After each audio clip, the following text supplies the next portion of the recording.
जनवरी का महीना था। 4 दोस्त विवेक, दीपक, नितिन और आकाश टूर पर निकले थे। सबसे पहले वो पहुंचे आगरा फोर्ट। रात काफी हो चुकी थी। कड़ीरी ढाके की ठंड पड़ रही थी। आगरा फोर्ट में पीछे की ओर कोई आता जाता नहीं था। वहां 1-2 लोग तंबू लगाकर भी रहते थे और वहां पर घूमने के लिए भी कोई नहीं आता था, क्योंकि आगरा फोर्ट बहुत बड़ा है। विवेक अपने दोस्त के साथ वहीं पर बैठा था। ठंड काफी हो रही थी, इसलिए उन लोगों ने आग जला ली। पर उन्हें डर था कि कोई यहां आ न जाए उन्हें डिस्टर्ब करने के लिए। पर रात के करीब 2 बज रहे थे, इसलिए वहां किसी के आने की कोई संभावना नहीं थी। चारों दोस्त आग जलाकर आपस में बातें कर रहे थे। नितिन, क्या मस्त जगह है। कभी यहां पर राजा महाराजा लोग रहते होंगे। सैकड़ों सैनिक यहां पर खड्डेरे रहते होंगे जहां पर हम लोग बैठे हैं। हो सकता है यहीं पर कितने लोग मारे गए हों। पर आज देखो, इतना बड़ा किला खाली पड्ढा है। अब यहां सिर्फ घूमने के लिए लोग आते हैं। दीपक, अच्छा हुआ हम लोगों ने कोई होटल नहीं लिया, और हम लोग अब आगे कहीं पर भी जाएंगे तो कभी होटल नहीं लेंगे, ऐसे ही रात बिताएंगे। कितना अच्छा माहौल लग रहा है और इस तरह के डरावने एक्सपीरियंसेस करने में बहुत मजा आता है। विवेक, तो ठीक है, हम सब जहां भी जाएंगे ऐसे ही रात बिताएंगे, जो कि बहुत डरावनी हो, और उसमें 4 चांद लगाने के लिए हम में से हर बार कोई न कोई एक हॉरर कहानी सुनाएगा।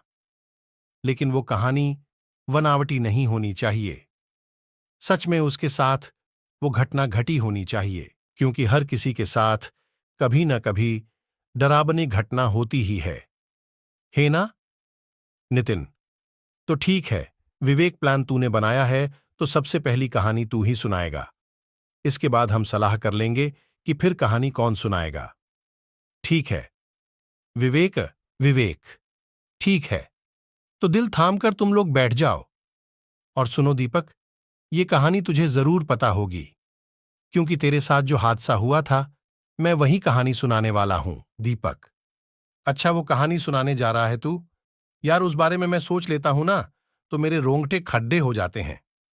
ठीक है, सुना, मजा आएगा। विवेक, तो कहानी यहां से शुरू होती है कि रात के करीब 1 बजे हाईवे पर मैं अपनी स्कूटी पर कहीं जा रहा था। हाईवे पर दूर दूर तक कोई भी दिखाई नहीं दे रहा था। चारों तरफ बस सन्नाटा था। हवाओं की भयानक डरावनी आवाजें मेरे कानों में बार बार पड़ीडीडीएच रही थीं। लेकिन मैं स्कूटी ड्राइव किए जा रहा था और खुद से ही बोल रहा था, पता नहीं दीपक किस हालात में होगा। कब से दारू लेने गया था, आधी रात हो गई, अभी तक नहीं लौटा। मैंने स्कूटी और तेज कर दी कि तभी एक बूढ़ा इंसान सामने आ जाता है। मैंने ब्रेक लगाए, स्कूटी रोकी। बाबा का चेहरा बहुत ही भयानक लग रहा था। मैंने तेज आवाज में बाबा को बोला, अरे बाबा, पूरी सड़क खाली पड्ढी है। मेरी गाड़ी के सामने ही आना था आपको। अभी आपको चोट लग जाती तो। नितिन, फिर बाबा कुछ बोले या नहीं? विवेक, वो बोले, पर उनका जवाब मुझे समझ नहीं आया।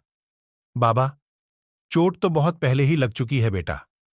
विवेक, ऐसे चलोगे तो चोट लगेगी ही ना? बाबा, हाँ हाँ, लेकिन मुझे अब कभी चोट नहीं लग सकती बेटा, चाहे मुझ पर कोई गाड़ी ही क्यों ना चढ़ जाए। विवेक, मैं बाबा की बात सुनकर थोड़ा हैरान हुआ। आकाश, हैरान तो हम लोग भी हैं। विवेक, आगे सुनो। मैंने बाबा से कहा, ये क्या कर रहे हैं आप? इतने में बारिश होने लगी। आसमान में बिजली कड़कने लगी। मैंने सोचा, ये अचानक बारिश कैसे होने लगी? अभी तो आसमान बिल्कुल साफ था। फिर बाबा ने कुछ ऐसा बोला जिस पर यकीन करूं या न करूं समझ नहीं आ रहा था। बाबा, आसमान तो अभी भी बिल्कुल साफ है बेटा, वो ऊपर देखो। विवेक, मैंने अपना चेहरा ऊपर उठाकर देखा तो आसमान बिल्कुल साफ था। चांद तारे साफ साफ दिखाई दे रहे थे। ये सब देखकर मैं हैरान रह गया था। तभी मैंने बाबा से कहा, बाबा, ये सब कैसे हो रहा है? मुझे कुछ समझ नहीं आ रहा है। बाबा, चलो वो सामने मेरी कुटिया है, मैं तुम्हें सब बताता हूं। विवेक, नहीं बाबा, मेरा दोस्त इसी रास्ते से दिन में कहीं गया था, अभी तक वापस नहीं लौटा है। मुझे उसे ढूंढना है। बाबा, मुझे पता है तुम्हारा दोस्त कहाँ है, आओ मेरे साथ। विवेक, बाबा की ये बात सुनकर मैं फिर से हैरान हो गया। मुझे कुछ समझ नहीं आ रहा था कि ये बाबा जी तो अनजान हैं, उन्हें दीपक के बारे में कैसे पता। खैर, मैं बाबा के पीछे पीछे उनकी कुठियां तक पहुंच गया।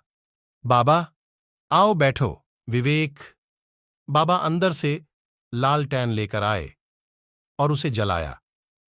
मैं कुठिया के बाहर ही बैठ गया।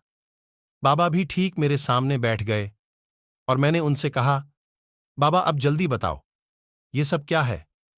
कहाँ है मेरा भाई? बाबा, आज से 3 दिन पहले इसी रोड पर एक बहुत ही भयानक एक्सीडेंट हुआ था। विवेक, हाँ बाबा, मैंने सुना है। हुआ तो था एक्सीडेंट। सुना है उसमें 2 लोग मरे भी थे। बाबा, तुमने बिल्कुल सही सुना है बेटा, वो दोनों बाप बेटे थे। बेटे की आत्मा अभी भी उसी जगह घूमती रहती है। विवेक, क्या सच में?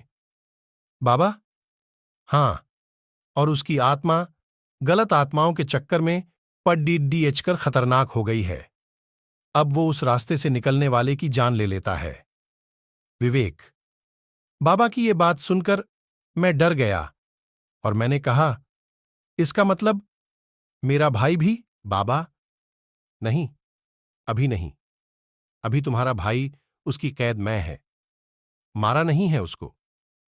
आकाश, पर उस आत्मा ने दीपक को अभी तक मारा नहीं था, ये बात बाबा को कैसे पता थी? विवेक, यही सवाल मैंने बाबा से पूछा। बाबा, ये सब आपको कैसे पता है? मुझे समझ नहीं आ रहा बाबा। बाबा, सब समझ आ जाएगा। थोड़ा रखो बेटा और पूरी बात सुनो। ये जो बारिश हो रही है, ये कोई आम बारिश नहीं है, उसी आत्मा ने कराई है। विवेक, क्या? बाबा, मेरा दोस्त दीपक बहुत डरपोक है, वो तो डरकर ही मर जाएगा। प्लीज कुछ कीजिए। जब आप इतना कुछ जानते हैं तो मेरे भाई को बचा भी सकते हो ना? बाबा, हाँ बचा सकता हूं, लेकिन उसके लिए तुम्हें उसी जगह जाना होगा जहां एक्सीडेंट हुआ था। विवेक, आप नहीं चलोगे मेरे साथ बाबा? बाबा, मेरा यहां रहना जरूरी है। तुम जाओ, तुम्हारा दोस्त बच जाएगा। अगर जरूरत पड़े तो मैं तुरंत आ जाऊंगा। विवेक, ठीक है बाबा, चलता हूं मैं। मेरे भाई को बचा लेना।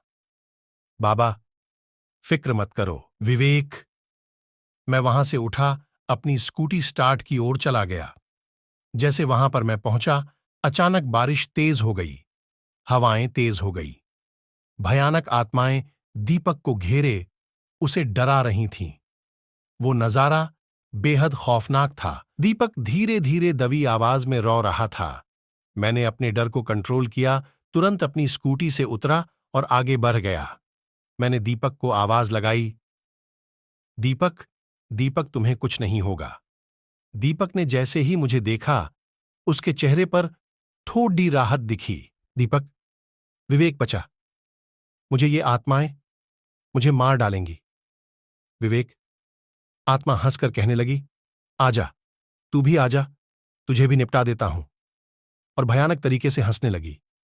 तभी अचानक बारिश रुक गई, आसमान में बिजली चमकी जिससे कि तेज रोशनी पैदा हुई, और तभी मैंने देखा कि वहां पर बाबा आ गए थे। आत्मा ने बाबा से कहा, तुम यहां से चले जाओ पापा, ये दोनों मेरे शिकार हैं। बाबा, इन दोनों को तुम कुछ नहीं करोगे, ये मैं नहीं होने दूंगा। विवेक, तभी कुछ ऐसा हुआ जिस पर मुझे यकीन ही नहीं हुआ। नितिन, ऐसा क्या हुआ विवेक? विवेक, बाबा की आंखों से एक चिंगारी निकली जिससे वो आत्मा जलकर खत्म हो गई। वो आत्मा बाबा से जोर जोर से चीख कर कह रही, पापा, ये तुमने क्या करा? मैं ये सोच रहा कि बाबा को ये आत्मा पापा क्यों बोल रही है। मैं इस बात से बहुत हैरान हुआ। मैं बहुत हैरानी से बाबा को देख रहा था। बाबा, हैरान मत हो, 2 दिन पहले जो एक्सीडेंट हुआ था, मैं और मेरा बेटा ही मरे थे उस एक्सीडेंट में। विवेक, इतना बोलकर बाबा धुआं बनकर आसमान में उड्डीएच गए। तभी दीपक भागकर मेरे पास आ गया। दीपक, अच्छा हुआ जो तू आ गया। विवेक, तुझे कुछ नहीं होगा। फिर मैं दीपक को स्कूटी पर बैठाकर वहां से चला आया। दीपक, अच्छा हुआ जो तू आ गया। विवेक, तुझे कुछ नहीं होगा। फिर मैं दीपक को स्कूटी पर बैठाकर वहां से चला आया। आकाश, वाह यार दीपक।